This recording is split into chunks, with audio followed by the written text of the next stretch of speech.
अब हम पढ़ेंगे कक्षा 7 की प्रथम पाठ रुचिरा भाग 2 प्रथम पाठ अर्थात पहला पाठ का नाम है, अभ्यास का नाम है सुभाषितानि। सु मतलब अच्छा, भाषितानि मतलब वचन, अच्छे वचन। तो अच्छे वचन प्रथम पाठ में बताए गए, वो क्या क्या है श्लोक के माध्यम से सभी को बताया गया है। पहले देखिए, पहला में क्या कह रहा है, पृथिव्यां त्रीणि रत्नानि जलमन्नं सुभाषितं मूढ़ै पाषाणखंडेषु रत्न संज्ञा विधीयते। तो देखिए इसका अर्थ जानते हैं हम। पृथिव्यां अर्थात पृथ्वी पर, त्रीणि तीन, रत्नानि जो तीन रत्न हैं वो रत्न, तीन रत्न, और जलम अन्नम सुभाषितम, जल यहाँ पे जल हो गया और अन्न, ये दोनों जल और अन्न, सुभाषितम मतलब सुंदर वचन।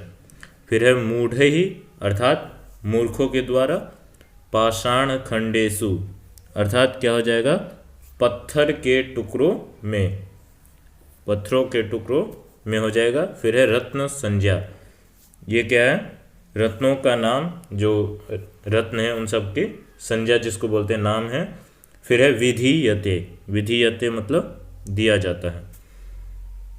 तो इसका सीधा सीधा अर्थ करेंगे तो अर्थ हो जाएगा पृथिव्यां त्रीणि रत्नानि, पृथ्वी पर त्रीणि तीन रत्न हैं। क्या हो जाएगा, पृथिव्यां त्रीणि रत्नानि अर्थात पृथ्वी पर तीन रत्न हैं। जलम अन्नम सुभाषितम, जल अन्न और सुंदर वचन। कितने हुए, कौन कौन से रत्न हैं, तो जल, अन्न और सुभाषित अर्थात सुंदर वचन। तो पृथ्वी पर कितने रत्न हुए, तीन। फिर कह रहे कि मूढ़ ही, यहाँ पे देखिए मूढ़ ही पाषाण खंडेषु रत्न संज्ञा विधीयते, अर्थात जो मूर्ख हैं, जो मूर्ख लोग हैं उनके द्वारा पाषाण खंडेषु अर्थात पत्थर, आपने देखा होगा पत्थर के जो टुकड़े हैं उनको ही रत्नों की संज्ञा अर्थात रत्न समझ लेते हैं, उनको ही ये रत्न की संज्ञा दे देते हैं। तो जो पृथ्वी पर तीन रत्न है वो कौन कौन से, जल, अन्न और सुभाषित अर्थात सुंदर वचन। लेकिन जो मूर्ख लोग होते हैं वो क्या करते हैं, पत्थर के जो छोटे छोटे टुकड़े होते हैं उसी को रत्न की संज्ञा, उसको नाम ये दे देते हैं। तो इसका अर्थ क्या हो जाएगा, पृथ्वी पर तीन रत्न हैं, जल, अन्न और मधुर वचन। बुद्धिमान व्यक्ति इनकी समझ रखते हैं, परंतु मूर्ख लोग पत्थर के टुकड़ों को ही रत्न समझते हैं। तो इस प्रकार से इसका अर्थ हो जाएगा। फिर दूसरा में देखिए, दूसरा में कह रहा है कि सत्येन धार्यते पृथ्वी सत्येन तपते रविः सत्येन वाति वायुश्च सर्वं सत्ये प्रतिष्ठितम्। देखिए इसका अर्थ करते हैं, सत्येन अर्थात सत्य के द्वारा, धार्यते धारण करता है। फिर है पृथ्वी, पृथ्वी सभी जानते हैं। फिर है सत्येन सत्य के द्वारा, तपते तपता है, रवि अर्थात सूर्य। फिर नीचे में सत्येन सत्य के द्वारा, वाति, वाति मतलब बहता है, वायुश्च हवा, सर्वम सभी, सत्य सत्य में, प्रतिष्ठितम प्रतिष्ठित होता है। तो इसका अर्थ क्या हो जाएगा, सत्येन धार्यते पृथ्वी अर्थात जो पृथ्वी है वो सत्य के द्वारा धारण की हुई है।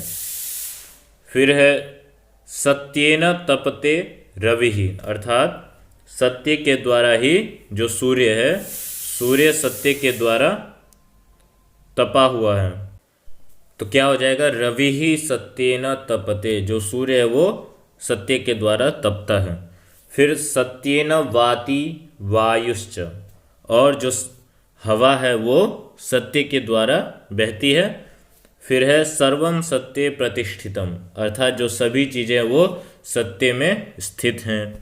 तो इसका अर्थ क्या हो जाएगा, सत्य से पृथ्वी का धारण होता है, सत्य से सूर्य तपता है सत्य से पवन भी चलता है, सब सत्य पर आधारित है। तो जितने भी चीज़ें ये सारी हैं वो सभी सत्य पर ही आधारित हैं।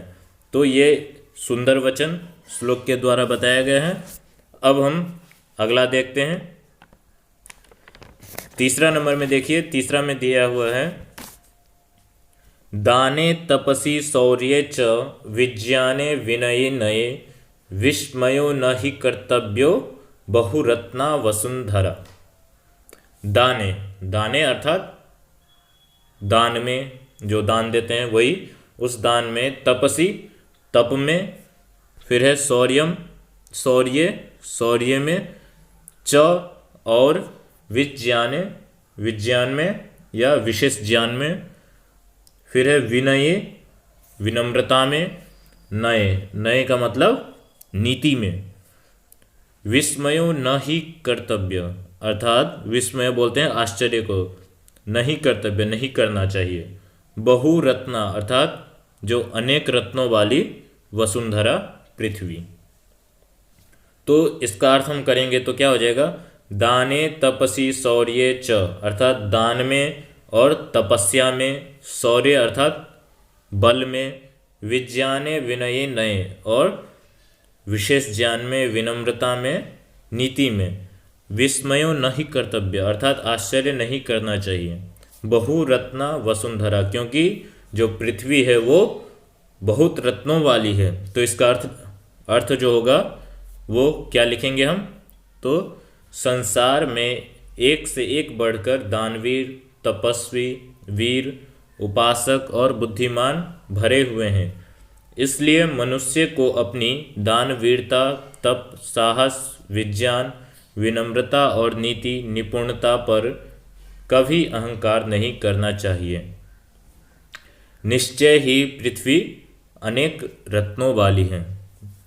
तो पृथ्वी पर बहुत सारे रत्न हैं, इसलिए हमें किसी भी चीज़ पर अहंकार या घमंड नहीं करना चाहिए कि मेरे पास दान है, तप है, बल है।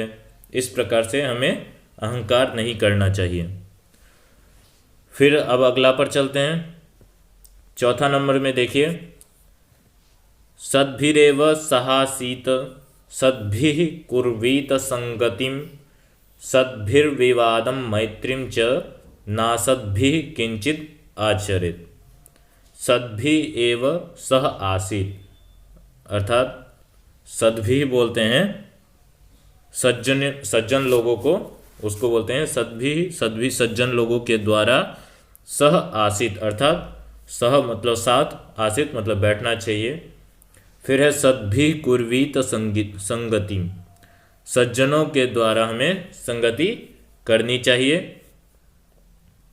फिर है सद्भिर्विवादम मैत्रीम च नासद्भिः किंचित आचरेत। तो सज्जनों के द्वारा हमें क्या है, सज्जनों से हमें विवाद नहीं करनी चाहिए। न सद्भिः किंचित आचरेत, और जो असज्जन लोग हैं, यहाँ पे न सद्भि अर्थात जो असज्जन लोग हैं, जो दुर्जन लोग हैं, उनके साथ हमें आचरण नहीं करना चाहिए। तो इसका अर्थ देखिए क्या हो जाएगा, तो देखिए इसका अर्थ क्या हो जाएगा, सज्जनों के साथ ही बैठना चाहिए, सज्जनों के साथ ही संगति करनी चाहिए, और दुष्ट लोगों के साथ, दुष्ट जो लोग हैं उनके साथ हमें आचरण नहीं करना चाहिए। तो इस प्रकार से इसका अर्थ हो जाएगा। फिर अगला में देखिए, पांचवा नंबर में क्या है, पांचवा में है धन धान्य प्रयोगेषु विद्यायाः संग्रहेषु च आहारे व्यवहारे च त्यक्तलज्जः सुखी भवेत्। धन धान्य प्रयोगेषु, इसका अर्थ क्या हो जाएगा, धन और धान्य व्यवहार से, विद्यायाः अर्थात विद्या में, संग्रहेषु संग्रह में, जो संग्रहण इकट्ठा करते हैं उसको संग्रह बोलते हैं।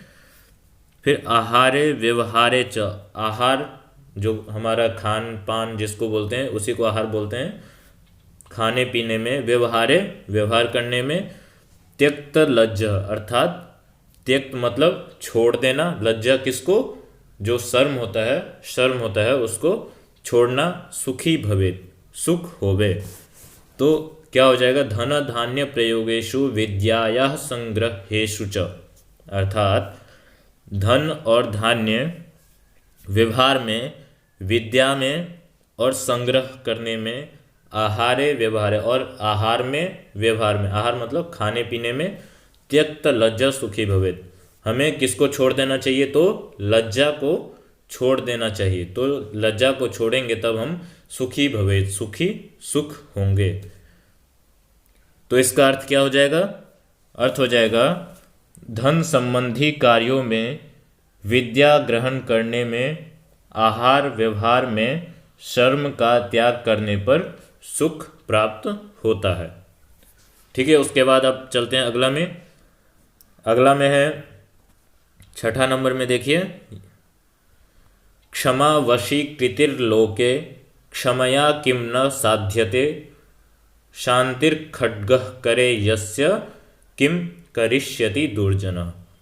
क्षमा वशीकृति लोके, अर्थात जो व्यक्ति है जिसने क्षमा वशीकरण, जिसको क्षमा को अपने वश में कर रखा है, कृति लोके लोक में, संसार में, क्षमया क्षमा के द्वारा, उस जो क्षमा को उसने अपने अंदर धारण कर लिया है, उस क्षमा के द्वारा किम न साध्यते क्या नहीं साध्यते अर्थात कर सकता है, सिद्ध कर सकता है। फिर है शांति खड्गः, अर्थात जो तलवार है वो शांति रूप से जो रखा हुआ है वो तलवार, करे अर्थात हस्त हाथ में, यस्य जिसका, किम करिष्यति दुर्जनः, किम मतलब क्या, करिष्यति करेगा, दुर्जन, दुर्जनः मतलब दुर्जन। तो इसका अर्थ हो जाएगा क्षमा वशीकृतिर्लोके क्षमया किम न साध्यते। तो क्षमा जिसने वशीकरण कर रखा है क्षमा को, वो क्षमा के द्वारा किस चीज़ को सिद्ध नहीं कर सकता है। शांति खड्ग करे यस्य, अर्थात जो शांत रूपी जो तलवार रखा हुआ है, तो वो दुष्ट लोगों के अगर हाथ में चला जाएगा तो वो उस तलवार से वो क्या नहीं कर सकता है। तो इसका अर्थ क्या हो जाएगा, इस संसार में क्षमा वशीकरण है, क्षमा के द्वारा ये क्या सिद्ध नहीं होता है। जिसके हाथ में शांति रूपी तलवार है उसका दुर्जन क्या कर सकता है।